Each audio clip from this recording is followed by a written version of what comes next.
its main task is to engage in regime change operations around the world. Sometimes in subtle ways, supporting opposition groups in various countries, supporting certain propaganda campaigns. They've actually given a lot of money to journalists around the world, which calls into question the integrity, of course, of those journalists, including, by the way, giving money to the BBC, the New York Times, But then there's some even more nefarious things, apparently giving money to Al-Qaeda. So it's, essentially what happened was, in the early 1970s, there were these Senate committee hearings led by Senator Frank Church.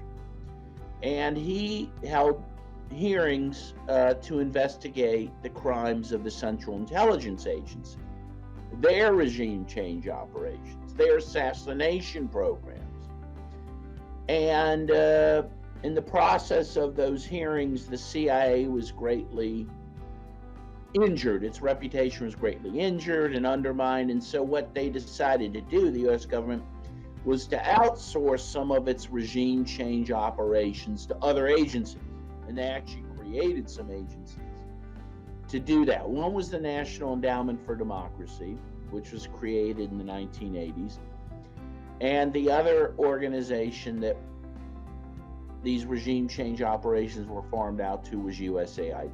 So that is kind of the history of how those seemingly innocent agencies became, in some ways, an arm of the CIA.